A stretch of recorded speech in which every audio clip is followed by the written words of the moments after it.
നമസ്കാരം, എല്ലാവർക്കും ഇന്നത്തെ വീഡിയോയിലേക്ക് സ്വാഗതം. ഇന്ന് നമ്മളൊരു ഇവിടുത്തെ കാനഡ വിസയെ കുറിച്ചിട്ടൊക്കെയുള്ള ഒരു ചെറിയൊരു ചിറ്റ് ചാറ്റ് വീഡിയോ ആയിരിക്കും. എൻ്റെ അടുത്ത് ഒന്ന് രണ്ട് പേര് ചോദിച്ചിട്ടുണ്ടായിരുന്നു ഇവിടുത്തെ ഇപ്പോഴത്തെ വിസ പ്രോസസ്സിങ്ങും കാര്യങ്ങളൊക്കെ പറ്റി ഒന്ന് വീഡിയോ എടുക്കാൻ വേണ്ടിയിട്ട്. അപ്പം ഞാൻ ഇപ്പം അങ്ങനത്തെ ഒന്നും ഫോളോ ചെയ്യുന്നില്ല, അതുകൊണ്ടാണ് അങ്ങനത്തെ വീഡിയോസ് ഒന്നും ഇപ്പം ചെയ്യാത്തത്. അപ്പം അങ്ങനത്തെ കാര്യങ്ങളൊക്കെ ആ പ്രോസസ്സിലൂടെ കടന്നു പോകുന്ന രണ്ടുപേരെയാണ് എനിക്കിന്ന് കിട്ടിയേക്കുന്നത്. അപ്പം ഞാൻ വിചാരിച്ചു അങ്ങനെ ഒരു വീഡിയോ എടുക്കാമെന്ന് വിചാരിച്ചു. ഇവരിപ്പോ റീസെന്റ് കാനഡയിൽ വന്നതാണ്. 2 years ആയല്ലേ? 2 years ആയി. ഇവള് പഠിക്കാൻ വേണ്ടിട്ട് വന്നതാണ്. കൂടെ ഡിപെൻഡന്റ് വിസയിൽ വന്നതാണ്. ആദ്യം നമ്മള് വിസ എടുത്ത തൊട്ടിട്ടുള്ള കാര്യങ്ങൾ സംസാരിക്കാം. സ്റ്റഡി പെർമിറ്റ് അല്ലേ എടുത്തിട്ടുണ്ടായിരുന്നു? ഞാൻ സ്റ്റഡി പെർമിറ്റിൽ വന്നയാ. അപ്പൊ എനിക്ക് അന്ന് സ്റ്റഡി പെർമിറ്റിന് വെക്കുമ്പോ കൂടെ ഡിപെൻഡന്റ് വിസ വെക്കായിരുന്നു.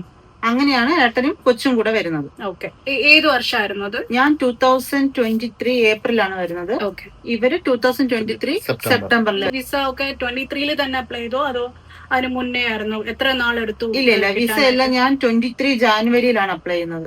ജാനുവരിയിൽ അപ്ലൈ ചെയ്യുന്നു, എനിക്ക് എല്ലാം കൂടി ഏപ്രിൽ ആകുമ്പോൾ കിട്ടുന്നു. ഓക്കെ, അതെങ്ങനെയാണ്? സ്വന്തമാണോ ചെയ്തത്? അല്ലല്ല, ഞാൻ സ്റ്റഡി പെർമിറ്റിന്, അതായത് കോളേജിലേക്ക് വെക്കുമ്പോ ഏജൻസി ത്രൂ ആണ് വെച്ചിരുന്നത്. ഓക്കെ, അപ്പം ഏജൻസി ആണ് കോളേജ് കണ്ടുപിടിച്ചതും?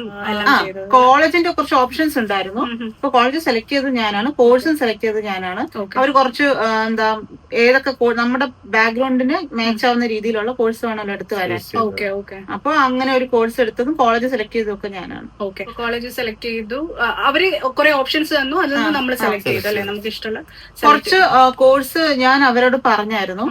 അപ്പൊ നമ്മുടെ മാർക്കും പിന്നെ കോളേജില് ഉള്ള അവൈലബിലിറ്റിയും സീറ്റ് അവൈലബിലിറ്റിയും ഒക്കെ നോക്കിയിട്ടാണ് നമുക്കത് കിട്ടിയത്. ഓക്കെ, അപ്പം ആ സ്റ്റഡി പെർമിറ്റ് കൊടുക്കുമ്പോൾ തന്നെ ഡിപെൻഡന്റ് സ്പൗസൽ വർക്ക് പെർമിറ്റും കൂടെ മോളും ഇല്ലേ വെച്ചു. അവര് ശരിക്കും ഏജൻസിക്കാര് പറഞ്ഞിരുന്നത് ഒരുമിച്ച് വെക്കണ്ട, സ്റ്റഡി പെർമിറ്റ് വന്നതിന് ശേഷം ഡിപെൻഡന്റ് വിസയ്ക്കും ചൈൽഡിനുള്ളത് വെക്കാന്നാണ് പറഞ്ഞിരുന്നത്. പക്ഷെ ഞാൻ വരുന്നെങ്കിൽ ഒരുമിച്ചേ വരുന്നുള്ളൂ എന്ന് കരുതി ഇരുന്നിട്ട് ഒരുമിച്ച് തന്നെ വെച്ചതാ. ഒരുമിച്ച് തന്നെ വിസയും ഒക്കെ വന്നു. പക്ഷെ വരാൻ മാത്രം ഇച്ചിരി ഡിലേ ആയി എന്നുള്ളതേ ഉള്ളൂ. അല്ല, ഞാൻ പുറത്തായിരുന്നു, ദുബായിലായിരുന്നു. അപ്പൊ എനിക്ക് അവിടുന്ന് ആ ജോബും കാര്യം റിസൈൻ ചെയ്യാനും അങ്ങനെ കുറച്ച് പ്രോസസ് ഒക്കെ ഉണ്ടായിരുന്നു. അതിനുവേണ്ടി ഒരു 6 months എടുത്തല്ലേ? 5 monthsനകത്ത് ഒരു ഗ്യാപ്പ് വന്നായിരുന്നു. ഏപ്രിൽ വന്നു, സെപ്റ്റംബർ ഓഗസ്റ്റോടുകൂടി എന്റെ വിസ ക്യാൻസലേഷൻ പ്രോസസ് കംപ്ലീറ്റ് ആയിട്ട് സെപ്റ്റംബറിൽ ഞങ്ങൾ ഇവിടെ എത്തി. അപ്പം ദുബായില് നല്ല ജോലിയും ഒക്കെ ആയിരുന്നല്ലോ. അപ്പം ആ ഒരു എക്സ്പീരിയൻസ് വെച്ചിട്ട് എന്താ PR നോക്കാണ്ട് സ്റ്റഡി പെർമിറ്റ് എടുത്തത്?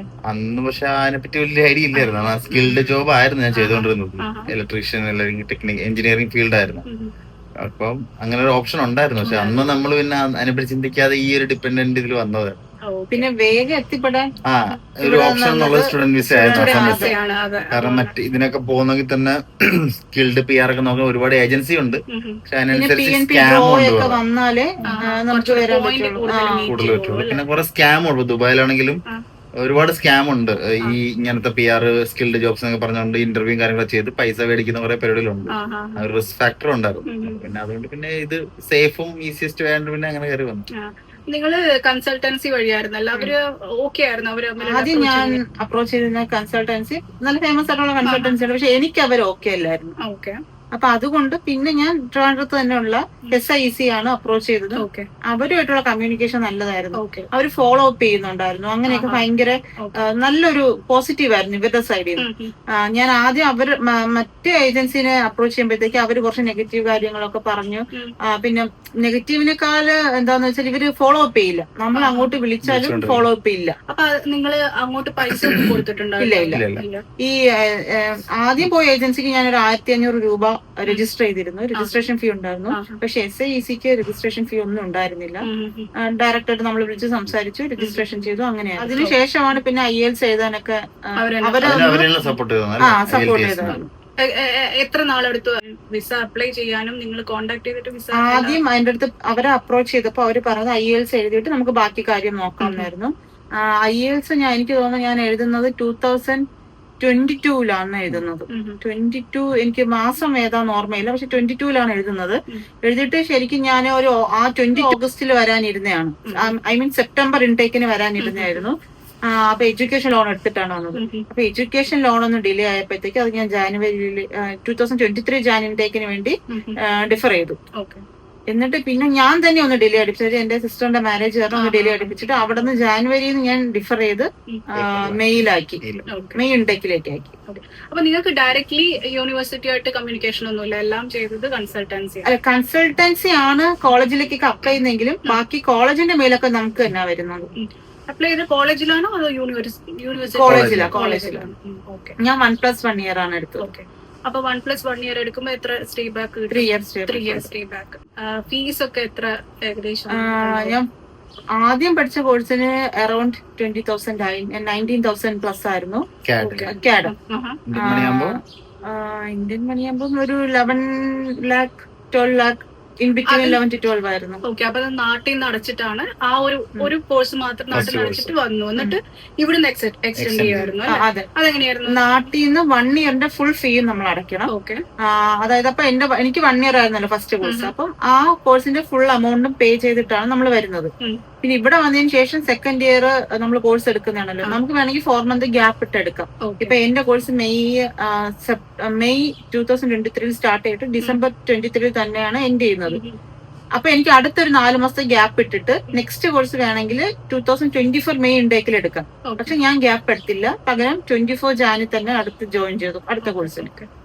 അപ്പം ആ ഗ്യാപ്പിൽ ഏത് സ്റ്റാറ്റസിലാണ് അവിടെ നിൽക്കുക? അപ്പോഴും സ്റ്റഡി പെർമിറ്റിന്റെ സ്റ്റാറ്റസിലായിരിക്കും. അപ്പൊ നിങ്ങൾ പഠിക്കുന്ന വരെ മാത്രമല്ലേ സ്റ്റഡി പെർമിറ്റ് ഉണ്ടാവും? സ്റ്റഡി പെർമിറ്റ് ഉണ്ടാവുന്ന പറഞ്ഞാല് നമുക്കിപ്പോ 1 ഇയറിന്റെ ആണെങ്കിൽ മെയ് ടു നെക്സ്റ്റ് ഏപ്രിൽ വരെ കിട്ടും. പ്ലസ് നമുക്കൊരു 3-4 മാസത്തെ, അതായത് കോൺവെക്കേഷൻ നടക്കുന്ന പീരീഡിനേക്ക് വേണ്ടി പെർമിറ്റ് ഉണ്ടാവും. അപ്പം എത്ര ഒരു ഫസ്റ്റ് ഇയർ കഴിയുന്നതിന് മുന്നേ എത്ര നാൾ മുന്നേ സെക്കൻഡ് ഇയറിന്റെ അടുത്ത കോഴ്സ്? ഞാന് ഫസ്റ്റ് സെം കഴിഞ്ഞപ്പോ തന്നെ അടുത്ത കോഴ്സിന് അപ്ലൈ ചെയ്തു. ഓക്കെ. അപ്പൊ എത്ര നാളെടുത്തു അതിന്?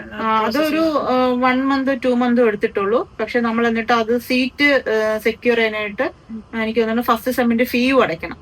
ഓക്കെ. അപ്പം ഇവിടെ നിന്ന് നിങ്ങൾ തന്നെ ഡയറക്റ്റ് കോളേജുമായിട്ട് കമ്മ്യൂണിക്കേറ്റ് ചെയ്തിട്ടാണ് നെക്സ്റ്റ് കോഴ്സ് എക്സ്റ്റെൻഡ് ചെയ്തത്. കോഴ്സ് എക്സ്റ്റെൻഡ് ആയതിനു ശേഷം സ്റ്റഡി പെർമിറ്റിന് കൊടുത്തല്ലേ? അതെ അതെ. നമുക്ക് അതായത് അക്സെപ്റ്റൻസ് ലെറ്റർ വേണം. കോളേജിന്റെ അക്സെപ്റ്റൻസ് ലെറ്റർ ഉണ്ടെങ്കിൽ സ്റ്റഡി പെർമിറ്റ് എക്സ്റ്റെൻഡ് ചെയ്യാൻ പറ്റുള്ളൂ. ഓക്കെ. എന്നിട്ട് പിന്നെ എത്ര നാളെടുത്തോ കിട്ടാനായിട്ട്? പിന്നീട് ആ സെക്കൻഡ് കോഴ്സിന് വേണ്ടിയുള്ള സ്റ്റഡി പെർമിറ്റ് കിട്ടാൻ വേണ്ടി ഒരുപാട് ലേറ്റ് ആയി. കാര്യം നമ്മള് സ്റ്റഡി പെർമിറ്റും വർക്ക് പെർമിറ്റും, അതായത് ഇവളുടെ സ്റ്റഡി പെർമിറ്റ് എക്സ്റ്റെൻഡിന്റെ കൂട്ടത്തില് എന്റെ വർക്ക് പെർമിറ്റ് കൂടെ എക്സ്റ്റെൻഡ് ചെയ്യണം. മോളുടെ വിസിറ്റർ ഉണ്ടായിരുന്നു അല്ലേ? അപ്പൊ എന്റെ വർക്ക് പെർമിറ്റ് ഇവളുടെ എക്സ്പയറി ഡേറ്റിന് അനുസരിച്ചാണ് എന്റെ എക്സ്പയറി ഡേറ്റ് വരുന്നത്. അപ്പൊ ഇവക്ക് അപ്ലൈ ചെയ്ത് റിന്യൂ ചെയ്യുന്ന സമയത്ത് തന്നെ എന്റതും റിന്യൂ ചെയ്യണമായിരുന്നു. അപ്പൊ ആ സമയത്ത് നമ്മള് കാണിച്ച ഒരു മണ്ടത്തരമായിരുന്നു, നമ്മള് ഒന്നിച്ച് അപ്ലൈ ചെയ്തു. ഇവളുടെ സ്റ്റഡി പെർമിറ്റും എക്സ്റ്റൻഷനും എന്റെ വർക്ക് പെർമിറ്റ് എക്സ്റ്റൻഷനും കൂടെ ഒന്നിച്ച് ഒറ്റ ആപ്ലിക്കേഷൻ തന്നെ അപ്ലൈ ചെയ്തു. അങ്ങനെ ചെയ്ത് കഴിഞ്ഞപ്പോഴാണ് നമുക്ക് ഇത്തവണ ഒരു ഡിലേ വന്നത്. ഓക്കെ. അപ്പം ഒരുമിച്ച് ചെയ്യാണ്ട് തന്നെ സ്റ്റഡി പെർമിറ്റ് കിട്ടിയതിന് ശേഷം നിങ്ങൾ ചെയ്യണമായിരുന്നു. അങ്ങനെ ചെയ്യുന്നതാണ് കുറച്ചുകൂടി നല്ലത്. ഒരുമിച്ച് വെക്കുമ്പോ പ്രോസസിംഗ് ടൈം കൂടുന്നുണ്ട്. പക്ഷെ നിങ്ങൾ നാട്ടിൽ നിന്ന് ചെയ്തപ്പോഴത്തേക്കും പെട്ടെന്ന് കിട്ടിയില്ല. അത് എനിക്ക് തോന്നുന്നു ഫസ്റ്റ് ടൈം ആയതുകൊണ്ടായിരിക്കണം. പക്ഷെ പിന്നീട് അങ്ങനെ എല്ലാരും പറയുന്നുണ്ടായിരുന്നു സെപ്പറേറ്റ് വെക്കുക. ഓക്കെ. അപ്പം നിങ്ങൾ ആദ്യം വന്നിട്ട് എല്ലാ ഫോർമാലിറ്റീസും കഴിഞ്ഞിട്ട് സെപ്റ്റംബർ ആയപ്പോൾ ഞാൻ മോളും കൂടെ വന്നു. അപ്പം വർക്ക് പെർമിറ്റ് കിട്ടിയിട്ടാണ് വന്നത്. വർക്ക് പെർമിറ്റ് കിട്ടി ഇവിടെ വന്നിട്ട് ജോലി ചെയ്യാൻ എത്ര ഹവേഴ്സ് റെസ്ട്രിക്ഷൻസ് എന്തെങ്കിലും? ഇല്ല, വർക്ക് പെർമിറ്റിന് അങ്ങനെയല്ല, ഫുൾ ടൈം വർക്ക് ചെയ്യാൻ പറ്റും. നമുക്ക് 40 hours വർക്ക് ചെയ്യാൻ പറ്റും. അപ്പം എങ്ങനെയായിരുന്നു പിന്നെ ജോലി കണ്ടുപിടിക്കാനും കിട്ടാനും ഒക്കെ എളുപ്പമായിരുന്നു? പാടാൻ തന്നെയായിരുന്നു, സ്ട്രഗ്ലിംഗ് ആയിരുന്നു കുറച്ചാള്. ഞാൻ സെപ്റ്റംബറിൽ വന്നു. പക്ഷെ നവംബറിൽ ജോലി കിട്ടിയില്ലേ? ഒരു ടെക്നിക്കൽ ബാക്ക്ഗ്രൗണ്ട് ഉള്ളതുകൊണ്ട് തന്നെ ലക്ലി പെട്ടെന്ന് തന്നെ ജനറൽ GM ജോലി കിട്ടിയായിരുന്നു. പക്ഷെ അത് ഫുൾ ടൈം അല്ലായിരുന്നു, പാർട്ട് ടൈം ആയിട്ടാണ് കിട്ടിയത്. ശരിക്കും ജോലി കിട്ടാൻ സ്ട്രഗ്ലിംഗ് ആണ്. പക്ഷെ എനിക്ക് അത്ര പ്രശ്നം വന്നില്ല. സെപ്റ്റംബറിൽ വന്നു, നവംബർ തൊട്ട് ജോബിന് കയറി. കുറെ എക്സ്പീരിയൻസ് ഉള്ളതുകൊണ്ടായിരിക്കാം. ഓക്കെ. അപ്പം നിനക്ക് എങ്ങനെയായിരുന്നു സ്റ്റഡി പെർമിറ്റിന്റെ കൂടെ തന്നെ അപ്പം പാർട്ട് ടൈം ജോലി ചെയ്യാമായിരുന്നു? വന്ന പാടെ തന്നെ ചെയ്യാമായിരുന്നു? വന്ന പാടെ ചെയ്യാം. സ്റ്റഡി പെർമിറ്റ് ഉണ്ടെങ്കിൽ നമുക്ക് ചെയ്യാം. പക്ഷെ 20 hours പറ്റുള്ളൂ. ഓക്കെ. മാക്സിമം 20 hours ആണ് വീക്കിലി ചെയ്യാൻ പറ്റുള്ളൂ. ഓക്കെ. ഇപ്പോഴും അത് തന്നെ അങ്ങനെ തന്നെയാണോ? ഇപ്പൊ 24 hours ആക്കിയിട്ടുണ്ട് സ്റ്റഡി പെർമിറ്റിന്. നമ്മളെ വർക്ക് പെർമിറ്റ് ആകുമ്പോ full time job full time work ചെയ്യാം. പക്ഷെ ഇപ്പൊ സ്റ്റഡി പെർമിറ്റ് ഉള്ള കുട്ടികൾക്ക് 24 hours വർക്ക് ചെയ്യാം. 4 hours. പക്ഷെ ഞാൻ വരുന്നതിന് മുന്നേ 40 hours, അതായത് ഫുൾ ടൈം പോലെ തന്നെ സ്റ്റഡി പെർമിറ്റ് ഉള്ളവർക്ക് വർക്ക് ചെയ്യാമായിരുന്നു. അത് ഈ കോവിഡ് ടൈമിൽ വന്ന ഒരു ചേഞ്ച് ആയിരുന്നു അത്. നമ്മുടെ കാര്യങ്ങളൊക്കെ മീറ്റ് ചെയ്യാൻ വേണ്ടിയിട്ട് ഭയങ്കര സ്ട്രഗ്ലിംഗ് ആയിരുന്നല്ലോ കോവിഡ് ടൈമിൽ. അപ്പൊ അതുകൊണ്ട് അവർ 40 hours ആക്കി കൊടുത്തിരുന്നു അതിന് മുന്നേ സ്റ്റഡി പെർമിറ്റിൽ വന്നവർക്ക്. പക്ഷെ ഞാൻ വന്നത് തൊട്ട് 20 hours പറ്റുള്ളായിരുന്നു. അപ്പം വന്നിട്ട് പാർട്ട് ടൈം ജോലി കണ്ടുപിടിക്കുന്ന എങ്ങനെയായിരുന്നു പ്രോസസ്? പാർട്ട് ടൈം ജോലി കണ്ടുപിടിക്കാൻ ഭയങ്കര പാടായിരുന്നു എന്ന് വെച്ചാൽ എനിക്ക് അങ്ങനെ പറയാൻ പറ്റില്ല. കാര്യം എനിക്ക് 1 മാസത്തിനുള്ളിലൊക്കെ ജോലി കിട്ടിയായിരുന്നു. ആദ്യം ഒരിടത്ത് കിട്ടിയിട്ട് ഞാനാണ് അത് വേണ്ടെന്ന് വെച്ചത്. എന്നിട്ട് അതിനുശേഷം വാൾമാർട്ടിലാണ് വർക്ക് ചെയ്യാൻ കയറിയത്. അപ്പൊ അതെനിക്ക് 1.5 മാസം കൊണ്ട് എനിക്ക് സെറ്റ് ആയതായിരുന്നു. വലിയ ബുദ്ധിമുട്ടുണ്ടായില്ല. ഈ നിങ്ങൾ വന്ന സമയം കുറച്ച് എല്ലാവരും ഇങ്ങനെ സ്ട്രഗിൾ ചെയ്തുകൊണ്ടിരിക്കുന്ന സമയമായിരുന്നു. പക്ഷെ നിങ്ങൾക്ക് എന്തുകൊണ്ടോ എല്ലാം സ്മൂത്ത് ആയിട്ട് പോയല്ലോ. കറക്റ്റ് ആണ്. എങ്ങനെയാണ് പോകുന്നതെന്ന് മനസ്സിലാവുന്നില്ല. പക്ഷെ ഭയങ്കര സ്മൂത്ത്ലി നമുക്കൊരു ടെൻഷൻ ഉണ്ട്, എന്നാൽ പോലും കാര്യങ്ങൾ ആ കറക്റ്റ് സമയം നടന്നോളും. ഓക്കെ. അപ്പം പാർട്ട് ടൈം ജോലി ചെയ്യുന്നതിന്റെ അടുത്ത് തന്നെ നിങ്ങൾ അവിടെ നിന്ന് തന്നെ വരുന്ന സമയത്ത് തന്നെ റെന്റൽ നോക്കിയായിരുന്നോ അതോ ഇവിടെ വന്നിട്ടാണോ? അല്ല, ഞാനിവിടെ ആദ്യമേ ഉണ്ടല്ലോ. അപ്പൊ ഞാൻ നാട്ടിൽ നിന്നുള്ള കാര്യങ്ങളെല്ലാം എനിക്ക് വേണ്ടി എന്റെ ഒറ്റയ്ക്കുള്ള കാര്യം നോക്കിയാൽ മതിയായിരുന്നു. അപ്പൊ ഞാൻ നാട്ടിൽ നിന്ന് തന്നെ ഫേസ്ബുക്കിൽ മാർക്കറ്റ് പ്ലേസ് ത്രൂ ആണ് കണ്ടുപിടിച്ചത് ഇവിടെ.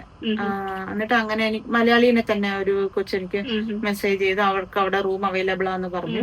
അങ്ങനെ ഷെയറിങ്ങിന് റൂം എടുക്കുകയാണ് ചെയ്തത്. പിന്നെ ഇവര് വരുമ്പോഴത്തേക്ക് ഞാൻ ഇവിടെ ഉണ്ട്, എനിക്ക് എന്നെ ചെക്ക് ചെയ്യാനുള്ള ടൈം ഉണ്ടായിരുന്നു. അങ്ങനെയാണ് വേറെ വീട് കണ്ടുപിടിച്ചത്. അപ്പൊ മാർക്കറ്റ് പ്ലേസിൽ അപ്പൊ തന്നെ നമ്മൾ എന്തെങ്കിലും എമൗണ്ട് കൊടുത്തിട്ട് ഫിക്സ് ചെയ്യണമായിരുന്നു? അതെ അതെ.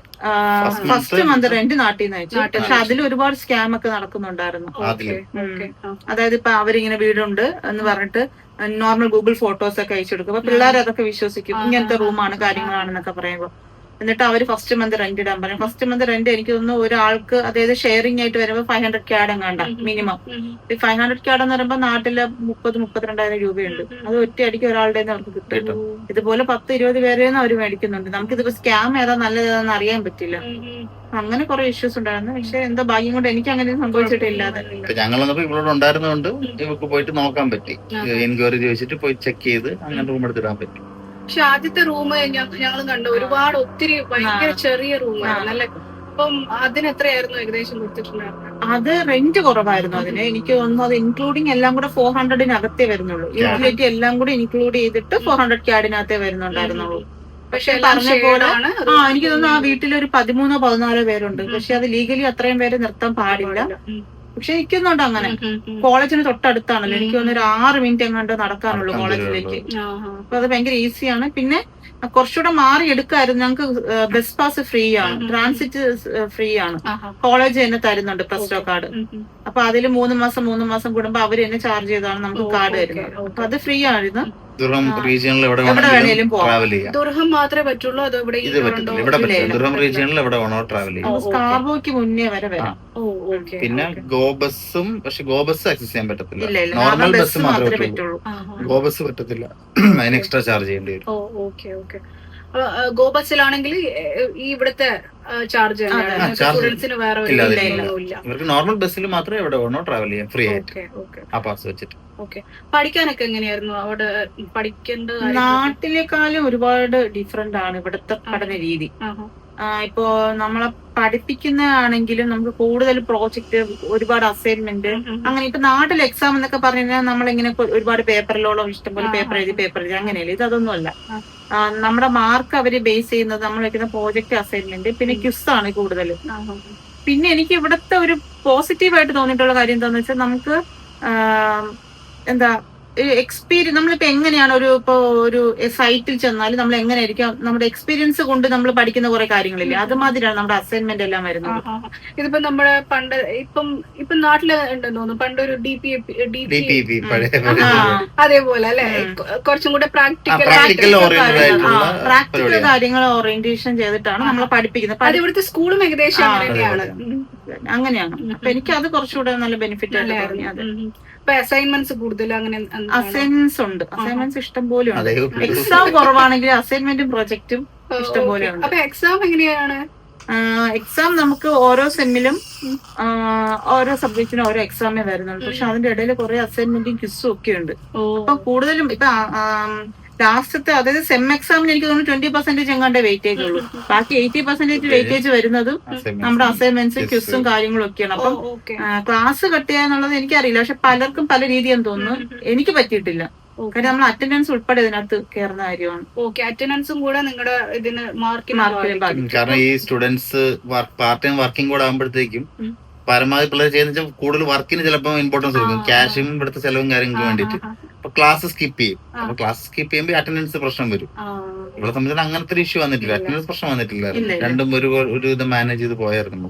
ഇച്ചിരി പാടായിരുന്നു, എന്നിരുന്നാൽ പോലും മാനേജ് ചെയ്ത് പോയി. മാർക്കൊക്കെ എങ്ങനെ 100-ലാണ് അങ്ങനെയാ മാർക്ക് വരുന്നത്, അല്ലെങ്കിൽ ഗ്രേഡ് ആണ്, പക്ഷെ 100-ലാണ്, ഔട്ട് ഓഫ് 100 ആണ്. എത്ര സബ്ജക്ട് ഉണ്ടായിരുന്നു? സബ്ജക്ട് ഒരു സെമ്മില് 9 സബ്ജക്ട് വരെ ഉണ്ടായിരുന്നു. ഫസ്റ്റ് കോഴ്സിന്റെ രണ്ടാമത്തെ സെമ്മിൽ അത് എനിക്ക് ഒന്ന് 7 കോഴ്സ് ഉണ്ടായിരുന്നുള്ളൂ, 7 സബ്ജക്റ്റ് ഉണ്ടായിരുന്നുള്ളൂ. പിന്നെ സെക്കൻഡ് കോഴ്സ് എടുത്തപ്പോ ഏകദേശം ഇതുപോലെ തന്നെ കോഴ്സും സബ്ജക്ട്സ് എല്ലാം അളവ് ഇതൊക്കെ തന്നെയാണ്, 7, 8 അങ്ങനെയൊക്കെ തന്നെ ഓരോ സെമ്മിലും. അപ്പം ഏത് സമയമായിരുന്നു ക്ലാസ് വരുന്നത്? ഫസ്റ്റ് ഇയർ കോഴ്സില് എനിക്ക് ഒരു ഫസ്റ്റ് സെമ്മില് എനിക്ക് ഒരു ക്ലാസ് തുടങ്ങുന്നത് 1 മണിക്ക് തുടങ്ങി രാത്രി 9 മണി വരെ ഉണ്ടായിരുന്നു. ഉച്ചയ്ക്ക് 1 മണി തൊട്ട് 9 മണി വരെ. അന്ന് എനിക്ക് 4 സബ്ജക്ട് ക്ലാസ് ഉണ്ട്. അപ്പൊ നിങ്ങൾ എങ്ങനെ പാർട്ട് ടൈം ചെയ്യുക? പാർട്ട് ടൈം 20 hours അല്ലേ വീക്കിലി പറ്റുള്ളൂ. അപ്പം സാറ്റർഡേ, സൺഡേ, ഫ്രൈഡേ എനിക്ക് ഫ്രൈഡേ 12 മണി വരെ 12:30 വരെ ഞങ്ങളുടെ ക്ലാസ് ഉള്ളൂ.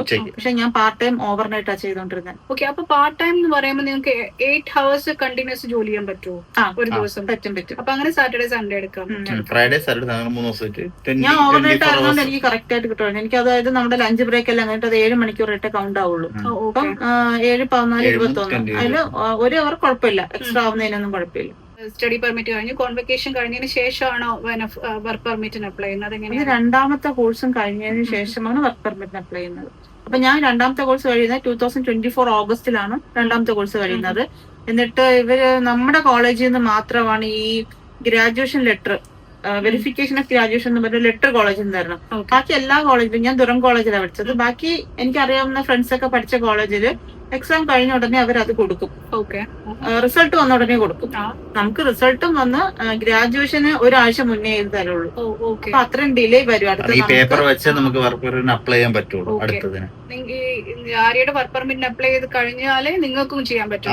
അവളുടെ എക്സ്റ്റെൻഡ് ചെയ്ത് വന്നാലേ എനിക്കും ചെയ്യാൻ പറ്റും. ഒന്നുകിൽ അത് ഒരുമിച്ച് വെക്കാം, അല്ലെങ്കിൽ ഇത് കഴിഞ്ഞിട്ട് വെക്കാം. ഇപ്പോഴത്തെ സിറ്റുവേഷൻ അനുസരിച്ച് ഒരുമിച്ച് വെക്കാൻ പറ്റില്ല. കാര്യം നമ്മുടെ വർക്ക് പെർമിറ്റിന് ഇത്ര കാലാവധി ഉണ്ടെങ്കിൽ മാത്രമേ സ്പോർട്സിന് വെക്കാൻ പറ്റുള്ളൂ. ഇപ്പൊ 18 മാസം നമ്മുടെ വർക്ക് പെർമിറ്റിൽ ബാലൻസ് ഉണ്ടാവണം, എക്സ്പയറി. അങ്ങനെ ഉണ്ടെങ്കിൽ അവർക്ക് വെക്കാൻ പറ്റുള്ളൂ വർക്ക് പെർമിറ്റ്. അങ്ങനെ ഓൾറെഡി ഇപ്പം സ്പൗസ് വർക്ക് പെർമിറ്റ് ഇപ്പൊ ഇല്ല അല്ലെ? കോളേജ് കോഴ്സിന് ഇല്ല. അത് മാസ്റ്റേഴ്സും അങ്ങനെ PG ആണെങ്കിൽ മാത്രമേ സ്പൗസിന് സ്പെസിഫിക് കോഴ്സുകൾ കോഴ്സുകൾ ചെയ്യണവർക്ക് മാത്രമേ സ്പൗസിന് ഇപ്പോഴത്തെ അവസ്ഥയിൽ സ്പൗസിനെ കൊണ്ടുവരാൻ പറ്റുള്ളൂ. മുന്നേ നമ്മൾ വരുമ്പോ കോളേജിനൊക്കെ കൊണ്ടുവരാം. ഞാൻ കോളേജാണല്ലോ പഠിച്ചത്, അപ്പൊ കോളേജിൽ പഠിക്കുന്നവർക്കും കൊണ്ടുവരാം. ഇപ്പൊ അത് അവര് മാറ്റിയിട്ട് മാസ്റ്റേഴ്സ് ചെയ്യുന്നവർക്ക് മാത്രമേ ഉള്ളൂ. അതും സ്പെസിഫിക് കോഴ്സ് ഉണ്ട്. ഇന്ന കോഴ്സ് എടുത്താൽ മാത്രമേ അവർക്ക് സ്പൗസിനെ ഡിപെൻഡന്റ് കൊണ്ടുവരാൻ പറ്റുള്ളൂ. അതുപോലെ ഇപ്പൊ സ്റ്റുഡന്റ് വിസയും ഇല്ല അല്ലെ? സ്റ്റുഡന്റ് സ്ട്രീം അതിന് മുന്നേ, അതായത് ഇപ്പൊ ഞാനിപ്പോ ഡിഫർ ചെയ്ത് വന്നില്ല, അതുമാതിരി അഡ്മിഷൻ കിട്ടിയിട്ട് ഡിഫർ ചെയ്തവർക്ക് വരാം. ആരെങ്കിലും നേരത്തെ എടുത്തിട്ടുണ്ടെങ്കിൽ അവർക്ക് സ്റ്റഡി പെർമിറ്റ് നേരത്തെ കിട്ടിയല്ലോ, അവർക്ക് വരാം. അല്ലാണ്ട് ഇപ്പം ഈ ജാനുവരിയിൽ ഇപ്പൊ ഒരാൾക്ക് നമ്മുടെ ഇവിടെ കോഴ്സിന് അപ്ലൈ ചെയ്യണമെന്ന് വെച്ചാൽ നടക്കില്ല. അപ്പൊ ഇനിയിപ്പം ഇന്നത്തെ അവസ്ഥയില് ഒരാൾക്ക് കാനഡയില് വരണം, മൈഗ്രേറ്റ് ചെയ്യണം തോന്നിക്കഴിഞ്ഞാൽ ഏത് ഓപ്ഷൻ എടുക്കണം എന്നായിരിക്കും നിങ്ങൾക്ക് തോന്നുന്നത്? സ്റ്റഡി പെർമിറ്റ് ഉണ്ടാവില്ല, സ്റ്റഡി പെർമിറ്റ് ഇല്ല. അവര് ക്യാൻസൽ ചെയ്തു. ഇനി സ്കിൽഡ് വർക്കറോ അല്ലെങ്കിൽ PR ആ രീതിയിൽ വരും അല്ലേ? 2 വർഷത്തേക്കാണ് ഒരു കണക്കിന് നല്ലതാണ്. കാര്യം എല്ലാരും കൂടെ ഇവിടെ കയറി വന്നിട്ട് ഇപ്പൊ ഇവിടെ ഒന്നും ചെയ്യാനില്ല. അതാണ് ഓൾറെഡി ഫുള്ളായി. ഇവിടെ ഇരിക്കുന്നവർക്ക് തന്നെ ജോലി പ്രശ്നങ്ങളാണ്. ഓക്കെ, അപ്പം വർക്ക് പെർമിറ്റിലോട്ട് മാറിയതിന് ശേഷം ആണ് ഫുൾ ടൈം അപ്ലൈ ചെയ്തത് അല്ലേ? അപ്പം ഫുൾ ടൈം ജോലി കിട്ടാൻ വേണ്ടിയിട്ടുള്ള സ്ട്രഗിൾ എന്തെങ്കിലും ഉണ്ടായിരുന്നു? അതോ പെട്ടെന്ന് തന്നെ കിട്ടുമായിരുന്നു? ഞാൻ വാൾമാർട്ടിൽ നിന്ന് അടുത്തൊരു വാൾമാർട്ടിലേക്കാണ് ഫുൾ ടൈം ജോബ് ആയിട്ട് പോയത്. അതുകൊണ്ട് എനിക്ക് ഭയങ്കരമായിട്ട് സ്ട്രഗിൾ ചെയ്തില്ല. പക്ഷെ നമ്മളിപ്പോ ഇന്റേണൽ ട്രാൻസ്ഫർ ആണെങ്കിൽ പോലും അവര് വർക്ക് പെർമിറ്റ് കയ്യിലുണ്ടോ എന്ന് ചോദിക്കുന്നുണ്ട്. മുന്നേയൊക്കെ അപ്ഡേറ്റ് സ്റ്റാറ്റസ് വെച്ച് നമുക്ക് എങ്ങോട്ട് വേണേലും മാറായിരുന്നു. പക്ഷെ ഇപ്പൊ അത് നടക്കുന്നില്ല. കാര്യം എപ്പോഴാണ് അവർക്ക് ക്യാൻസലേഷൻ കൊടുക്കുന്നതെന്ന് ആർക്കും അറിയില്ലല്ലോ.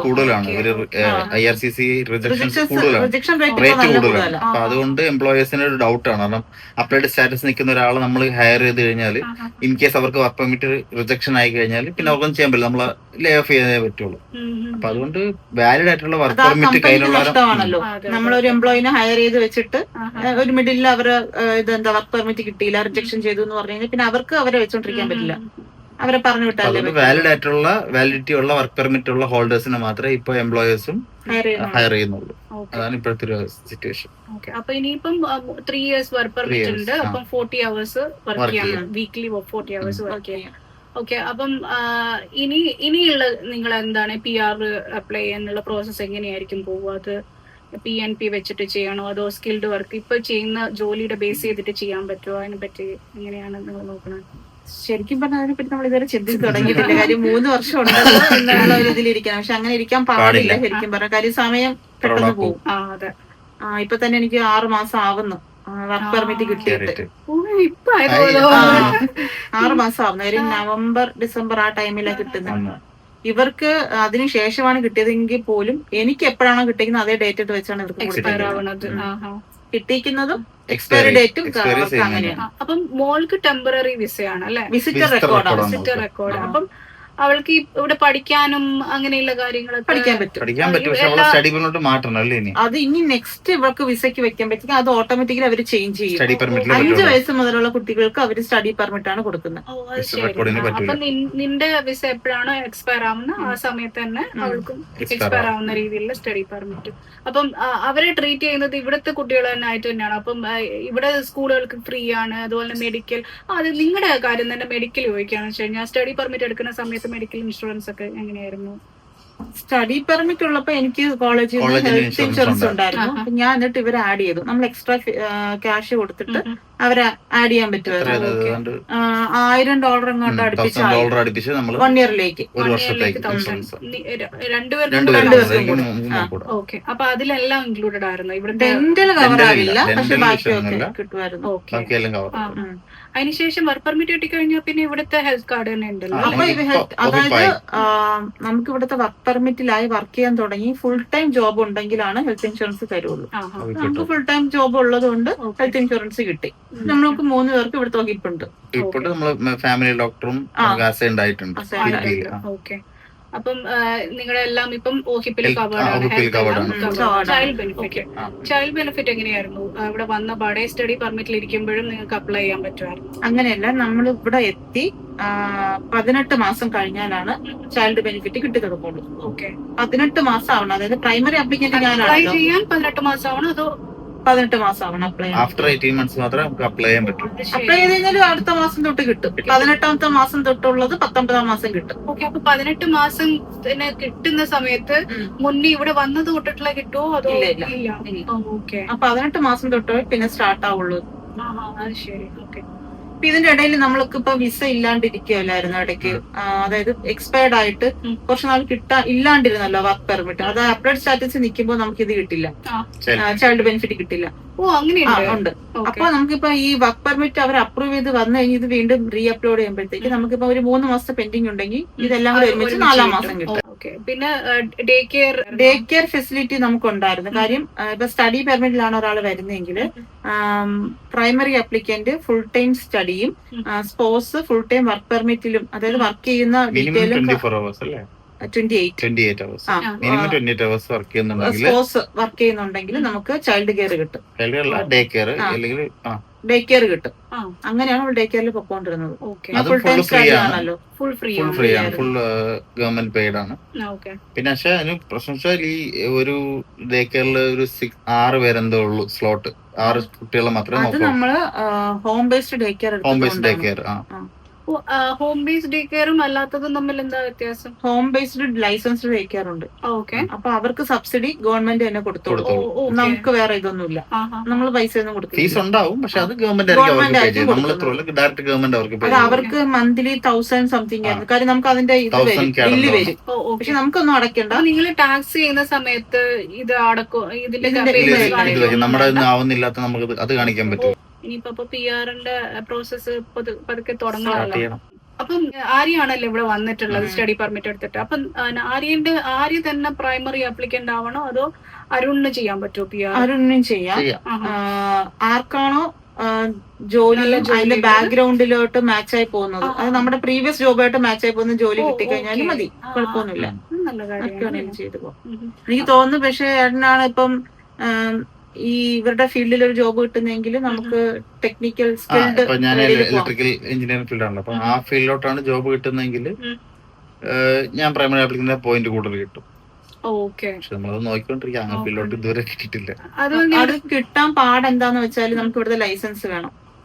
സ്കില്ലാകുമ്പോ ഇവിടുത്തെ ലൈസൻസ് വേണം ഇവിടെ പെട്ടെന്ന് ജോലി കിട്ടണമെങ്കിൽ. ഒരു ഇലക്ട്രീഷ്യൻ ഒക്കെ ആണെങ്കിൽ ഒരു റെഡ് സീൽ സർട്ടിഫിക്കറ്റ് സാധനമുണ്ട്. ഓൺലൈനിൽ പറ്റും, പക്ഷെ ഇപ്പം വിത്തൗട്ട് PR-ലാണ് നമ്മൾ വർക്ക് പെർമിറ്റിൽ നിന്ന് ചെയ്യണമെങ്കിൽ ഭയങ്കര ഫീസ് കൂടുതലാണ്. ഇവരിപ്പോ പഠിച്ച അതേ കോഴ്സിന് അത്രയും ഫീസ് ആവും. വൺസ് PR കിട്ടിയിട്ടാണ് നമ്മൾ അപ്ലൈ ചെയ്യുന്നെങ്കിൽ ചെറിയ പൈസ ചെയ്യാൻ പറ്റും. PR കിട്ടിയിട്ട് അത് എടുക്കുക എന്നുള്ള ഒരു പ്ലാനാണ്. അപ്പം PNP പ്രോസസ് നോക്കിയില്ലായിരുന്നു. PNP ഇപ്പൊ ഇവള് പഠിച്ച സ്ട്രീമിലോട്ട് കിട്ടണം അല്ലേ? PNP കിട്ടാൻ ഇച്ചിരി പാടാണ്. നമ്മൾ സ്കില്ലല്ലോ പഠിച്ചേക്കുന്നത്, സ്കിൽഡ് അല്ലാത്തതുകൊണ്ട് PNP കിട്ടാൻ പാടാണ്. അല്ലെങ്കിൽ പിന്നെ ഹെൽത്ത് കെയർ വല്ലതും ആയിരിക്കണമായിരുന്നു. അപ്പം ചിലരൊക്കെ ഇവിടുന്ന് വേറെ ഒന്റാരിയോ മാറിയിട്ട് വേറെ പ്രൊവിൻസ് ഒക്കെ നോക്കുന്നില്ല, PNPക്ക് എളുപ്പം അങ്ങനെ നോക്കുന്നുണ്ടോ? ഇതുവരെ നമ്മൾ പ്രൊവിൻസ് ചേഞ്ച് ചെയ്യുന്നതിനെ പറ്റി ചിന്തിച്ചിട്ടില്ല. മാക്സിമം ഇവിടുന്ന് നമുക്ക് ഇവിടുന്ന് എന്തെങ്കിലും ക്രാക്ക് ചെയ്യാൻ പറ്റും നോക്കാം. ഇല്ലെങ്കിൽ 1.5 വർഷം കഴിയുമ്പോഴത്തേക്ക് ഒന്ന് മാറി നോക്കാം എന്നുള്ള പ്ലാനാണ്. പിന്നെ ഗൾഫിൽ നിന്നിട്ട് കുറെ വർഷം ഗൾഫിൽ ഉണ്ടായിരുന്നല്ലോ, എന്നിട്ടാണല്ലോ ഇവിടെ വരുന്നത്. അപ്പം ആ ഒരു ലൈഫ് സ്റ്റൈൽ പ്രത്യേകിച്ച് ഞാൻ ദുബായിൽ കൂടെ ആയിരുന്നുണ്ട്. ദുബായ് ലൈഫ് സ്റ്റൈലും ഇവിടുത്തെ എന്റെ ഡിഫറെന്റ് ആണ്. നമുക്ക് ദുബായിലാകുമ്പോ ഒരു നാട് വിട്ട് നിൽക്കുന്ന ഒരു ഫീല് തോന്നത്തേ ഇല്ല. കാരണം ഒരു നാട്ടിൽ പോവാ, ട്രാവലിംഗ് ടൈമാണ് ഏറ്റവും പ്രധാനം. 3.5 മണിക്കൂർ കൊണ്ട് തന്നെ നടത്താം. പിന്നെ ഉള്ളത് വെച്ചാൽ ഒരു എന്റെ ഓൾമോസ്റ്റ് ഞാൻ ഒരു 12 വർഷം അവിടെ ആയിരുന്നു ഗൾഫിൽ. അപ്പൊ എന്റെ ഫ്രണ്ട്സും സർക്കിളും ഒക്കെ അവിടെ തന്നെയാണ്, കൂടുതലും അവിടെയാണ്. ഇവിടെ ഒന്നുണ്ട്, എന്നാൽ ഏറ്റവും കൂടുതൽ ദുബായ് തന്നെയാണ്. അപ്പൊ ആ ഒരു ലൈഫ് സ്റ്റൈൽ ബന്ധപ്പെട്ട് നോക്കുമ്പോ കാനഡ കുറച്ച് ശോകമാണ്. പിന്നെ എന്താന്ന് വെച്ചാൽ ഇവിടെ ഇപ്പൊ ഒരു 9 മണി ഓഫ് ആണ് കംപ്ലീറ്റ്. വീക്കെൻഡ് അല്ലെങ്കിൽ തന്നെ ആണെങ്കിലും ഓഫ് ആണ്, ഒരു 9 മണി ആക്ടിവിറ്റീസ് ഒന്നും കുറവാണ്. പിന്നെ വീക്കെൻഡ് ആണെങ്കിൽ തന്നെ മോളൊക്കെ 6 മണിയാകുമ്പോ അടയ്ക്കും. നൈറ്റ് ലൈഫ് ഉള്ള പരിപാടിയൊന്നും എനിക്ക് അത്ര ഫീൽ ചെയ്തിട്ടില്ല. നമ്മൾ ഡൗൺ ടൗൺ ഭാഗത്ത് പോവാത്തതുകൊണ്ടാണോ? നമ്മൾ രാത്രിയൊക്കെ പോവാറുണ്ട്. അപ്പൊ ഡൗൺ ടൗണിൽ പോകുമ്പോ ആ ഒരു വൈബ് കിട്ടില്ല. ഡൗൺ ടൗണിലൊന്നുമില്ല. അല്ല ഇവിടുത്തെ നമ്മൾ അധികം അത്ര രാത്രി വന്നിട്ടില്ല അല്ലേ? അതുകൊണ്ടായിരുന്നു കുറച്ചും കൂടെ ലൈവ് ആയിരിക്കും. ഒരിക്കൽ വന്നിട്ടുണ്ട് നമ്മൾ പോയിട്ടുണ്ട്. നോക്കുമ്പോ ദുബായില് വിളിക്ക അതായത് വീക്കെൻഡ് ഒക്കെ ആണെങ്കിൽ എപ്പോഴും രാത്രി നമ്മൾ പുറത്തിറങ്ങി കഴിഞ്ഞാൽ എപ്പോഴും വണ്ടിയും തിരക്കും, കടകൾ ഓപ്പൺ ആയിരിക്കും. ഇവിടൊക്കെ ഒരു 8 മണി കഴിഞ്ഞാൽ അല്ലെങ്കിൽ 7 മണി കഴിഞ്ഞാൽ പിന്നെ റോഡിൽ ആരും ഇല്ല. ഈ യൂബർ ഓടാൻ പോകുന്ന ആൾക്കാർ വണ്ടികൾ മാത്രം ഉണ്ടാവും തോന്നുന്നു. അതുപോലെ ഗൾഫിലാണെങ്കിൽ ഇപ്പൊ നല്ല നല്ല ഫുഡും ഒക്കെ കിട്ടുമല്ലോ. ഇവിടുത്തെ റെസ്റ്റോറന്റും അവിടുത്തെ കമ്പയർ ചെയ്യാനേ പറ്റൂല. പിന്നെ ഇപ്പൊ ഇവിടെ ഈ സ്കാർബോ ഏരിയയിൽ കുറച്ച് മലയാളി റെസ്റ്റോറൻറ്റ്സ് ഉണ്ട്. പക്ഷെ എന്നാലും നമുക്ക് ഓഷോയില് നമ്മൾ താമസം നോക്കുമ്പോ സ്കാർബോ ബെറ്റർ ആണ്. പക്ഷെ ദുബായിൽ അങ്ങനെയല്ല, അത് വേറൊരു ലൈഫാണ്. സെയിം നാട്, നമ്മുടെ നാടിന്റെ അതേ ഫീൽ തന്നെയാണ്. കടകള്, ചായക്കട, അത് ഇതൊക്കെ പറഞ്ഞിട്ട് ഒരു പ്രത്യേക. പിന്നെ ഇവിടെ നിൽക്കാൻ ഉള്ള ഒരു എക്സ്പെൻസും കാര്യങ്ങളൊക്കെ നിങ്ങൾ എങ്ങനെയാണ് കമ്പയർ ചെയ്യുക? നാട്ടിലും ഗൾഫിലും ഒക്കെ വെച്ച് കമ്പയർ ചെയ്ത് നോക്കുമ്പോ എങ്ങനെ തോന്നുന്നത്? സേവിങ്സ് ഇവിടെ നടക്കില്ല. അതെ, ഇത്രയും നാളത്തെ ഒരു എക്സ്പെൻസിൽ എനിക്ക് മനസ്സിലായത് സേവിങ്സ് നടക്കില്ല. പക്ഷെ ദുബായിലാണെങ്കിൽ സേവിങ്സ് ഉണ്ടാവും. പിന്നെ എന്തുകൊണ്ടായിരിക്കും ആൾക്കാർ ഈ ദുബായിൽ നിന്നൊക്കെ ഇങ്ങനെ കാനഡയിലോട്ട് വരുന്നതെന്ന് അറിയാത്തവർ നമ്മൾ പറയില്ലേ, ഇത്ര നാളായി കാനഡയിൽ അല്ല പുറത്തുള്ള രാജ്യങ്ങളിൽ മുമ്പ് ഇത്ര നാളായി പോയിട്ട് ഇതുവരെ നാട്ടിലോട്ട് വന്നില്ലല്ലോ, വരാൻ പറ്റില്ല.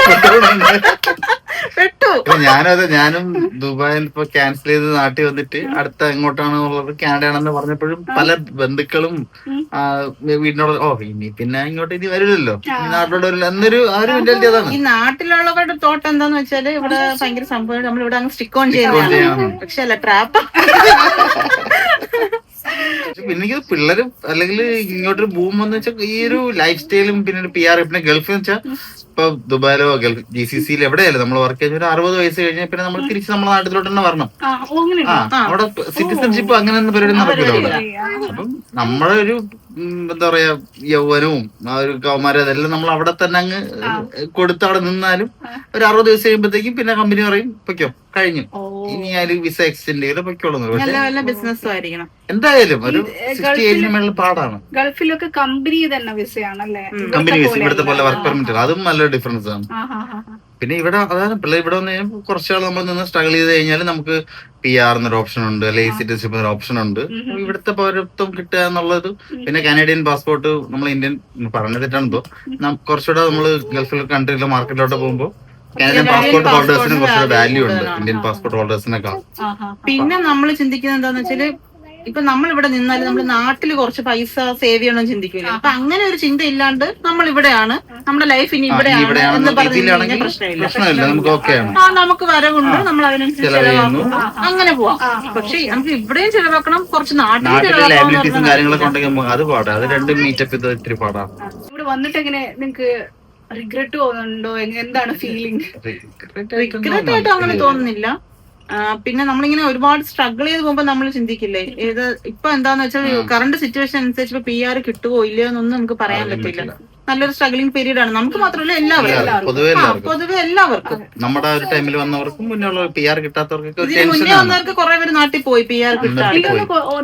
എല്ലാരും വെച്ച് നോക്കുകയാണെങ്കിൽ നിങ്ങൾ കുറച്ചും കൂടെ ലക്കിയാന്ന് തോന്നുന്നു. കാരണം ഇപ്പം കുറെ പേർക്ക് ഇങ്ങനെ റിജക്ഷൻ നമ്മുടെ പരിചയത്തിലുള്ള 1-2 ഫാമിലീസിന് തന്നെ അവർ അപ്ലൈ ചെയ്തിട്ട് ഏതാണ്ട് 8-9 മാസത്തോളമായി ഇതുവരെ ഒരു ഡിസിഷൻ വന്നിട്ടില്ല അവർക്ക്. ഇതിനിടയ്ക്ക് എന്റെ ഒരു ഫ്രണ്ട് പറഞ്ഞാണ്, ഒരു കഴിഞ്ഞ ആഴ്ച പറഞ്ഞാണ് പുതിയൊരു റൂള് വന്നു. അതായത് എപ്പോഴാണോ നിങ്ങൾക്ക് റിജക്ഷൻ വരുന്നത്, മുന്നേ ആണെങ്കിൽ നമുക്ക് ഇത്ര 90 ഡേയ്സോ 60 ഡേയ്സോ റിവ്യൂ ചെയ്ത് റീഅപ്ലൈ ചെയ്ത് നിൽക്കാം. പക്ഷെ ഇപ്പൊ ഓൺ ദി സ്പോട്ടില് 1 വീക്കിനുള്ളിൽ നമ്മൾ ഇവിടെ നിന്ന് കൺട്രി ലീവ് ചെയ്യണം. എന്റെ ഫ്രണ്ട് പറഞ്ഞതാണ്, ഞാൻ കണ്ടില്ല. അപ്പൊ അവൻ എന്നെ വിളിച്ച് ചോദിച്ചാൽ എന്താന്ന് വെച്ചാൽ വർക്ക് പെർമിറ്റിലാണോ അതോ ഇനി അപ്ഡേറ്റ് സ്റ്റാറ്റസിലാണോ? ഈ അപ്ഡേറ്റ് സ്റ്റാറ്റസിൽ നിൽക്കുന്നവർക്ക് ടെൻഷൻ ആണല്ലോ. കറന്റ്ലി നിങ്ങൾക്ക് എന്താണ് തോന്നുന്നത്? ഇവിടെ ഇപ്പം ഇനിയിപ്പോ പിള്ളേര് വരുവാണ്, ഇപ്പൊ സ്റ്റഡി പെർമിറ്റ് ഇല്ല, ഡയറക്ട് സ്ട്രീം ഇപ്പൊ ഇല്ല. ഇനിയിപ്പോ അവരെ കൊണ്ടുവരുവാണെങ്കിൽ തന്നെ 2 ഇയർ ഗ്യാപ്പ് ഇപ്പൊ വെച്ചേക്കുവാണ്, 2025 to 27 വരെ ആ ഗ്യാപ്പ്. അപ്പൊ ഇനി അടുത്ത റീസ്റ്റാർട്ട് ചെയ്യുന്ന 2027 ഓക്കെ. അപ്പൊ ഇനി വരുന്ന ആൾക്കാർക്ക് എങ്ങനെയായിരിക്കും തോന്നുന്നത്? വരുന്നവരാണെങ്കിലും ഇനിയിപ്പൊ എല്ലാരും ഒന്ന് ചിന്തിക്കും. കാര്യം ഇപ്പൊ എല്ലാവർക്കും അറിയാലോ സിറ്റുവേഷൻ എന്താ, നാട്ടിലുള്ള എല്ലാവർക്കും അറിയാം. പക്ഷെ എന്നാലും ഇപ്പോഴും നമുക്ക് മെസ്സേജ് വരാറുണ്ട്, ഇങ്ങനെ ഇവിടെ എങ്ങനെയാ വരുന്നതെന്നൊക്കെ ചോദിച്ചിട്ടുള്ള. പണ്ടൊരു ഓപ്ഷൻ ഏതെങ്കിലും കണ്ണും പൂട്ടി ഏതെങ്കിലും ഒരു കോഴ്സ് എടുത്ത് വരുന്ന രീതിയായിരുന്നു. അതായത് ഏത് കോഴ്സ് എടുത്ത് വന്നാലും വന്ന് ഇങ്ങോട്ട് എൻട്രി ആവാനുള്ള ചാൻസ്. പക്ഷെ ഇനി അങ്ങോട്ട് വരുന്ന പിള്ളേരുടെ അടുത്ത് പറയാനുള്ളതാണ്, ഇവർക്ക് എന്താണ് റിക്വയർമെന്റ്, ഇവിടുത്തെ ഈ കാനഡയ്ക്ക് അല്ലെങ്കിൽ സ്കിൽഡ് ജോബ്സ് അല്ലെങ്കിൽ മെഡിക്കൽ ഫീൽഡ് അത്തരം കാര്യങ്ങൾക്ക് ഇവർക്ക് പ്രിഫറൻസ്. അപ്പൊ അത്തരം കോഴ്സ് ഇപ്പൊ കുറെ പേരല്ലാതെ ഇപ്പൊ ഇവളെടുത്ത കോഴ്സുകള് ബിസിനസ് മാനേജ്മെന്റ്, പിന്നെ കുറെ സപ്ലൈ ചെയിൻ്റെ ആൾക്കാർ കുറെ പേര് വരുന്നുണ്ട്, സൈബർ സെക്യൂരിറ്റി കോഴ്സ് വരുന്നുണ്ട്, അതൊക്കെ ഡേറ്റ അനലിറ്റിക്സ്, ഇതൊക്കെ ചവർ കോഴ്സുകൾ ഇഷ്ടംപോലെ പിള്ളേർ വരുന്ന കോഴ്സുകൾ. പക്ഷെ അതിനൊന്നും ഒരു ഫ്യൂച്ചർ ഇല്ല. നമുക്ക് എൻട്രി ആവാവുന്ന ഒരു സാധനം മാത്രമേ ഉള്ളൂ. നിലവിലെ അവസ്ഥ വെച്ചിട്ട് അത് അത്തരം കോഴ്സുകളെ കാട്ടി 2 കാര്യങ്ങളുണ്ട്. ഇപ്പൊ നമ്മളൊരു ബിസിനസ് ഫീൽഡിന്റെ സബ്ജക്ട് എടുത്ത് വരുന്നു എന്ന് വെച്ചോ, അത് നമുക്കിപ്പോ ഇവിടെ അല്ല, ഇവിടെ നമ്മള് പച്ച പിടിച്ചില്ല, പുറത്ത് പോയി കഴിഞ്ഞാൽ നമുക്ക് അത് ഉപയോഗപ്പെടും. HR ആണേലും ഒക്കെ ഇവിടെ ഇല്ലെങ്കിൽ നമുക്ക് പുറത്ത്, ഞാൻ പോവാണേലും എനിക്ക് നല്ല ശമ്പളമുള്ള ജോലി വിത്ത് പാസ്പോർട്ടോട് കൂടിയാണ് പോകണമെങ്കിൽ കുറച്ചുകൂടെ നല്ല ചാൻസ് ആണ്. എന്തായാലും ഓക്കെയാണ്. പക്ഷെ ഇവിടെ വന്ന് ഇപ്പം ഇവിടെ നിൽക്കാൻ വേണ്ടി പഠിക്കാൻ പറ്റുന്ന കോഴ്സുകളാണ് ഈ PSW, SSW അങ്ങനെയൊക്കെ. പക്ഷെ ഇതുകൊണ്ട് പുറത്തു വിട്ടൊരു കാര്യമില്ല. PSW ഇപ്പം അതിന്റെ ഇത് എടുത്തു കളഞ്ഞു. ഇപ്പൊ PSW കോഴ്സ് പഠിപ്പിക്കുന്നുണ്ട്, പക്ഷെ അവർ അതിനെ പറയുന്നത് കെയർ അസിസ്റ്റന്റ് എന്നോ അങ്ങനെ എന്തോ ആണ്, പേഷ്യന്റ് അസിസ്റ്റന്റ് എന്നോ അങ്ങനെ എന്തോ ഒരു സംഭവം പറഞ്ഞിട്ടാണ്. മറ്റേന്താ പഴയ വിഞ്ഞ് പുതിയ കുപ്പിയിലെന്ന് പറഞ്ഞ മാതിരി സംഭവം എല്ലാം ഒന്നാണ്. കോഴ്സിന്റെ പേര് അവര് ചേഞ്ച് ചെയ്തു. അപ്പം ഇപ്പം ഏറ്റവും കൂടുതൽ ഇവിടെ ഡിമാൻഡ് ചെയ്ത് കോഴ്സിനാണെന്നറിയോ? നഴ്സാണ് നല്ലത്. നഴ്സിംഗ് എപ്പോഴും ഹെൽത്ത് ഫീൽഡിൽ വരിക, നിൽക്കാനായിട്ട് താല്പര്യപ്പെട്ട് വരുന്നവരാണ് ഹെൽത്ത് ഫീൽഡിൽ വരുന്നതായിരിക്കും ബെറ്റർ. ഓക്കെ. അതുപോലെ നിങ്ങൾ വരുന്ന സമയത്ത് സ്റ്റഡി പെർമിറ്റ് എടുത്തപ്പോഴത്തേക്കും നാട്ടിൽ ചെയ്ത കോഴ്സുമായിട്ട് ബന്ധപ്പെട്ടത് ചെയ്യണം അങ്ങനെ എന്തോ ഇല്ലേ? അങ്ങനെ പറഞ്ഞിട്ടുണ്ടായിരുന്നു. അത് അങ്ങനെ ചെയ്തില്ലെങ്കിൽ നമുക്ക് വിസയ്ക്ക് റിജക്ഷൻ വരും. ഓക്കെ. ഇവള് പഠിച്ചത് ബികോം ആയിരുന്നുണ്ട് ബിസിനസ് എടുത്ത് നമ്മൾ പക്ഷെ അങ്ങനെ ഇവിടെ ഇപ്പോ നമ്മളെ ഫീൽഡിൽ തന്നെ ഉള്ള കോഴ്സ് എടുത്ത് വന്നിട്ട് ചേഞ്ച് ചെയ്യുന്നവരുണ്ടായിരുന്നു. അപ്പൊ അതിനിടയ്ക്ക് അവർ പുതിയ റൂൾ കൊണ്ടുവന്നു, നമ്മളെ ബാക്ക്ഗ്രൗണ്ടിൽ ചേരാത്ത കോഴ്സ് പഠിച്ച് ജോലി സ്വിച്ച് ചെയ്യാൻ പറ്റില്ല എന്ന് പറഞ്ഞു. ശരി. അപ്പം ഇനിയിപ്പം PR അപ്ലൈ ചെയ്യുമ്പോഴും ആ ഒരു കണ്ടീഷൻ ഉണ്ടോ? അപ്പം നിങ്ങളിപ്പം ഇപ്പൊ ബിസിനസ്സിൽ ചെയ്തു എന്നിട്ട് അതിന് പകരം വേറെ എന്തെങ്കിലും സെയിൽസിൽ നിൽക്കുകയൊക്കെ എന്റെ ടൈമിലുള്ളവർക്ക് അത് ചെയ്യാം. പക്ഷെ അതിനുശേഷമാണ് ഒരു പുതിയ റൂൾ കൊണ്ടുവന്നത്. അപ്പൊ ആ റൂള് വന്നതിന് ശേഷം വരുന്നവർക്ക് അത് ബാധകമാണ്. നമുക്ക് പക്ഷെ കുഴപ്പമില്ല, നമുക്ക് കുഴപ്പമില്ല. PR സപ്പോർട്ട് ചെയ്യുന്ന ഏതെങ്കിലും ഒരു ജോബ് ഓപ്പർച്യൂണിറ്റി കിട്ടുകയാണെങ്കിൽ അതിൽ ചെയ്യാൻ പറ്റും. അന്നേരം PR-ന് നിങ്ങളുടെ സ്കില്ലുമായിട്ട് മാച്ച് ആവണില്ല, അങ്ങനത്തെ പ്രശ്നങ്ങളൊന്നും വരുന്നുണ്ടോ? ഇല്ല, നമുക്കില്ല. നമുക്ക് അങ്ങനത്തെ പ്രശ്നമില്ല. ഇവിടെ പിന്നെ എന്താന്ന് വെച്ചാൽ ഒറ്റ നൈറ്റ് കൊണ്ടാണ് ഇവര് റൂള് മാറ്റുന്നത്. നമ്മൾ ഇന്ന് പറയുന്ന റൂൾ ആയിരിക്കില്ല ഇവര് നാളെ. ഒന്നാമത് ഇവിടെ കണ്ടമാനം പിള്ളേരെ കൊണ്ടുവന്നിട്ട് ഇവിടെ ഉള്ള ആൾക്കാർക്ക് ജോലി ഇല്ല. അതാണ് കുറച്ചും കൂടെ സ്ട്രിക്റ്റ് ആക്കണം. അതുകൊണ്ട് തന്നെയാണ്. ഓക്കെ. അതുകൊണ്ട് ഇപ്പം എല്ലാ സ്ഥലത്തും ഇവര് കാനഡിയൻസിനെ കൂടുതൽ ജോബിൽ ഉൾപ്പെടുത്തുന്നുണ്ട്. നമ്മൾ വരുന്ന ടൈമിലൊന്നും അങ്ങനെ ഉണ്ടായിരുന്നില്ല. ഇപ്പൊ വെച്ച് കഴിഞ്ഞാല് വർക്ക് പെർമിറ്റിലും കൂടുതൽ PR ഉള്ള ഇപ്പൊ ഏട്ടന്റെ കമ്പനിയിലൊക്കെ തന്നെ വർക്ക് പെർമിറ്റ് ഉണ്ടായാലും അവർക്ക് വർക്ക് പെർമിറ്റുള്ള ആൾക്കും പിന്നെ ഒരു സ്റ്റാറ്റസ് ഒരു ലിമിറ്റ് കഴിഞ്ഞു കഴിഞ്ഞാൽ പോവാലോ, പോകേണ്ടി വരുമല്ലോ. അതുകൊണ്ട് അവര് PR ഉള്ളവരെയാണ് കുറച്ചും കൂടെ പ്രിഫർ ചെയ്യുന്നത്. അതുകൊണ്ടാണ് ഇപ്പം മറ്റേ ഷോപ്പുകളിൽ നമ്മൾ പൊതുവെ നോക്കുമ്പോ നമ്മള് വെക്കേഷൻ കഴിഞ്ഞ് നമ്മൾ വന്നതിന് ശേഷം കാണുമ്പോഴൊക്കെ പണ്ടൊക്കെ നമ്മൾ ഈ ടിമ്മിലോ മക്ഡിയിലൊക്കെ ആണെങ്കിൽ കുറച്ച് ഇന്ത്യൻസോ അല്ലെങ്കിൽ ഏഷ്യൻസ് അങ്ങനെ ആൾക്കാരായിരുന്നു. ഇപ്പൊ കൂടുതലും ഇവിടുത്തെ ആൾക്കാർ തന്നെയാണ് കൂടുതലും വർക്ക് ചെയ്യുന്നത്. അങ്ങനെ ഒരു റൂൾ ഉണ്ട് ഇവിടെ സ്റ്റാറ്റസ് ഉള്ളവർക്ക് ആദ്യം പ്രിഫറൻസ് കൊടുത്തിട്ട് ഇനി അതില്ല ഇവിടെ കിട്ടണില്ല എന്നുണ്ടെങ്കിൽ മാത്രമേ വേറെ ആൾക്കാർ. പക്ഷെ നിങ്ങളിപ്പം എല്ലാം കൊണ്ടും ഇപ്പം വർക്ക് പെർമിറ്റ് ആയി, എല്ലാം കുറച്ചുകൂടെ ലൈഫൊക്കെ സെറ്റ് ആയി ഹാപ്പിയായിട്ട് വരുന്നുണ്ട്. കാര്യങ്ങളൊക്കെ ഓക്കെ. മോളെയും കൂടെ സ്കൂളൊക്കെ സ്കൂളായി സെപ്റ്റംബറിൽ പോവാം. അപ്പൊ ഇവിടെ വന്നു കഴിഞ്ഞാൽ അത്ര എളുപ്പമുള്ള കാര്യമല്ല. ജോലി കണ്ടുപിടിക്കുക, പഠിക്കുക, ജോലി കണ്ടുപിടിക്കുക, പിന്നെ PR-ന്റെ പുറകെ ഓടുക, അങ്ങനെ കുറെ പരിപാടി ഉണ്ട്. അതാ പറഞ്ഞത്, നമുക്ക് മാത്രമുള്ള സ്ട്രഗ്ലിംഗ് അല്ലേ. നാട്ടിൽ ഒരു ഡോക്ടർ കയറി വന്നാലും ഞങ്ങൾക്ക് അറിയുന്ന ഒരുപാട് ഡോക്ടേഴ്സും എഞ്ചിനീയേഴ്സും ജോബ് ചെയ്തിട്ട് മുന്നോട്ട് പോകാൻ പറ്റും. ഈ കോഫി ഷോപ്പിലൊക്കെ നിന്ന് അല്ലെങ്കിൽ സെർവറായിട്ടൊക്കെ നിന്നിട്ട് കയറി വന്ന ആൾക്കാർ ഒരുപാടുണ്ട്. അതെല്ലാം. പക്ഷെ ഇവിടെ എന്ന് വെച്ച് കഴിഞ്ഞാൽ ഏത് ജോലിക്കും നാട്ടിൽ പോയിട്ട് നമ്മൾ സെർവറായിട്ട് ജോലി ചെയ്യാന്ന് പറയുമ്പോൾ അത് ഭയങ്കര അതൊരു കാര്യമാണ്. കാര്യം ഇവിടെ ഒരു മിനിമം വേജ് ഉണ്ട് എല്ലാത്തിനും. ഇപ്പൊ അത് വെച്ച് നമ്മളിപ്പോ ദുബായെ കമ്പയർ ചെയ്യുകയാണെങ്കിൽ ഇവിടെ ഒരു മിനിമം വേജ് ഉണ്ട്. പിന്നെ നമുക്ക് കറക്റ്റ് ക്യാഷ് ജോബ് അല്ലാത്ത കാര്യങ്ങൾ, ക്യാഷ് ജോബ് ഇവിടെ ലീഗലി ഉള്ള കാര്യമല്ല, അത് ഇല്ലീഗലാണ് നമ്മൾ ക്യാഷ് ജോബ് ചെയ്യുന്നത്. അപ്പൊ അത് നമ്മൾ സംസാരിച്ചിട്ട് കാര്യമില്ല. ഈ മിനിമം വേജ് ലീഗലി നമ്മൾ ചെയ്യുമ്പോൾ നമുക്കത് എന്തായാലും 2 ആഴ്ച കഴിയുമ്പോൾ വെള്ളിയാഴ്ച നമ്മുടെ ശമ്പളം എന്തായാലും അക്കൗണ്ടിൽ വരും. പക്ഷെ ഒരുപാട് സ്കാം ദുബായിലുണ്ട്. ശമ്പളം തരാണ്ട് 3-4 ലക്ഷം രൂപ കിട്ടാനില്ലേ? കൺവേർട്ട് ചെയ്യുമ്പോൾ അത്രയും വരും. ദറംസിലാകുമ്പോ ആ ഒരു 30,000 ദറംസ് അടുപ്പിച്ച് എനിക്ക് 7-8 മാസം ശമ്പളം പോയി, കിട്ടാതെ പോയി. നിങ്ങൾ നല്ല കമ്പനിയിലല്ലേ നിൽക്കണം, എന്നിട്ടും ലാസ്റ്റ് കമ്പനി അല്ല, ദുബായിൽ വന്ന് അത് അബുദാബിയിലായിരുന്നു സ്റ്റാർട്ട് ചെയ്തത്. അബുദാബിയിൽ നിന്ന് മാരേജിന് ശേഷം ദുബായിലോട്ട് വന്ന ആ ഫസ്റ്റ് കമ്പനി. അവിടെ നിന്ന് കുറച്ച് അനുഭവങ്ങളുണ്ടായി. അങ്ങനെ കുറെ അങ്ങനെ കേൾക്കുന്നത് ഈ ക്യാഷ് ജോബിന് മാത്രമേ. പക്ഷെ അല്ലാണ്ട് ലീഗലി പോണ അങ്ങനത്തെ അത് പിന്നെ കമ്പനിക്കും ബാധകമാവുമല്ലോ. ഒരു സിന്നില് കാശ് ഇടണമല്ലോ എംപ്ലോയി വർക്ക് ചെയ്ത് കഴിഞ്ഞാല്. അപ്പൊ അങ്ങനെ വ്യത്യാസം. പിന്നെ ഈ ആൾക്കാർ വരുന്നത് പൊതുവെ ഈ പിള്ളേരൊക്കെ ബെറ്റർ കുറച്ചുകൂടെ നല്ല ലൈഫ് സ്റ്റൈൽ കാര്യങ്ങളൊക്കെ അവർ കണ്ടിട്ടുള്ളത് അങ്ങനെ ആവുമെന്ന് പ്രതീക്ഷയൊക്കെ ആയിരിക്കും. ഒരുപാട് ഇവിടെ വന്നിട്ട് ഇവിടെ എല്ലാത്തിനും ഫ്രീഡം ഉണ്ടല്ലോ, കുറെ ലീഗലാണ് മറ്റേ അങ്ങനത്തെ അത് ചൂഷണം ചെയ്യുമ്പോൾ നല്ലപോലെ ഉപയോഗിക്കുന്നവരുണ്ട്. അതിന്റെ മോശമാര് ഇപ്പൊ ഈ പറയുന്ന പോലെയുള്ള കുറച്ച് ഇല്ലീഗൽ ആക്ടിവിറ്റീസും കാര്യങ്ങളും ഒക്കെ ഉപയോഗിക്കുന്ന നാട്ടിൽ നിന്ന് പിള്ളേർ ഉണ്ടാവും. ഉണ്ട്. അത് കുറച്ചുകൂടെ കാരണം നാട്ടിൽ ഇതൊക്കെ ബാൻഡ് ആണല്ലോ. അപ്പൊ അവർക്ക് ഒട്ടും ആക്സസ് ചെയ്യാൻ പറ്റില്ല. ഇവിടെ എല്ലാം ഫ്രീ ആണ്, ഷോപ്പ് തുറന്നു വെച്ചിട്ടുണ്ട്. അപ്പൊ അവരിതിലോട്ട് പോകുന്ന ആൾക്കാരുണ്ട്. പ്രശ്നങ്ങളുണ്ട്. എല്ലാവരും ഇതിനെ നല്ലപോലെ ചെയ്യുന്നവരുണ്ട്. അതൊക്കെ നമ്മൾ ഏത് നമ്മൾ പറയില്ലേ മൊബൈലിന് തന്നെ നല്ലത് മോശവശം ഉണ്ടെന്ന്, അതുമാതിരി തന്നെ ഇത് എങ്ങനെ യൂസ് ചെയ്യുന്നു അത് ഓരോരുത്തരെ ഡിപ്പെൻഡ് ചെയ്തിട്ടിരിക്കും. അതൊക്കെ ഓരോ കാര്യങ്ങൾ. ഇവിടെ ഫ്രീ ആണെന്ന് വെച്ചിട്ട് എല്ലാരും പോയിട്ട് അതിൽ കയറി പഠിക്കുന്നു. ഓക്കെ. അപ്പോൾ അത്രേ ഉള്ളൂ ഇന്നത്തെ അല്ലേ.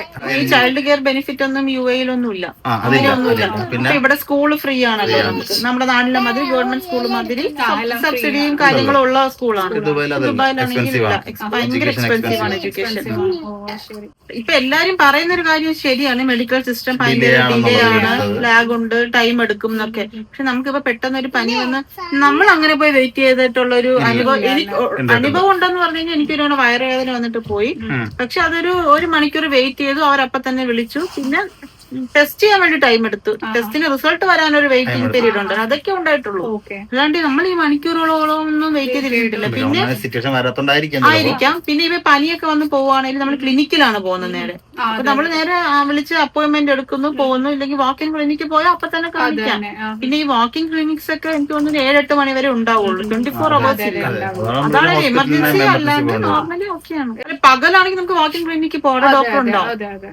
നമ്മുടെ എന്താ ഫാമിലി ഡോക്ടറിന് വേണമെന്നില്ലല്ലോ, നമുക്ക് കാർഡ് ഉള്ളതുകൊണ്ട് ഏതെങ്കിലും ഒരു വാക്കിംഗ് ക്ലിനിക്കിൽ പോയാൽ മതി.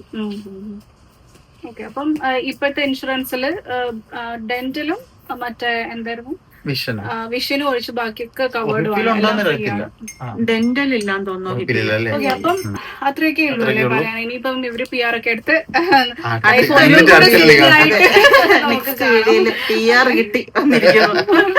ഓക്കെ. പക്ഷെ നിങ്ങളുടെ ജേണി ഞാനും കണ്ടിട്ട് നോക്കുമ്പോൾ വലിയ സ്ട്രഗിൾ ഒന്നും നിങ്ങൾക്ക് എനിക്കും ഫീൽ ചെയ്തിട്ടില്ല. ഒരു ജോലി ഇടയ്ക്ക് ചിലപ്പം ജോലി പക്ഷെ ഇപ്പോഴത്തെ കറന്റ് സിറ്റുവേഷനിൽ ഒരുപാട് പേര് നന്നായിട്ട് കഷ്ടപ്പെടുന്ന സമയത്ത് നിങ്ങൾ കുറച്ചും കൂടി ഈസിലി എല്ലാ കാര്യങ്ങളും കിട്ടിയതുപോലെ എനിക്കും തോന്നിയിട്ടുണ്ട്.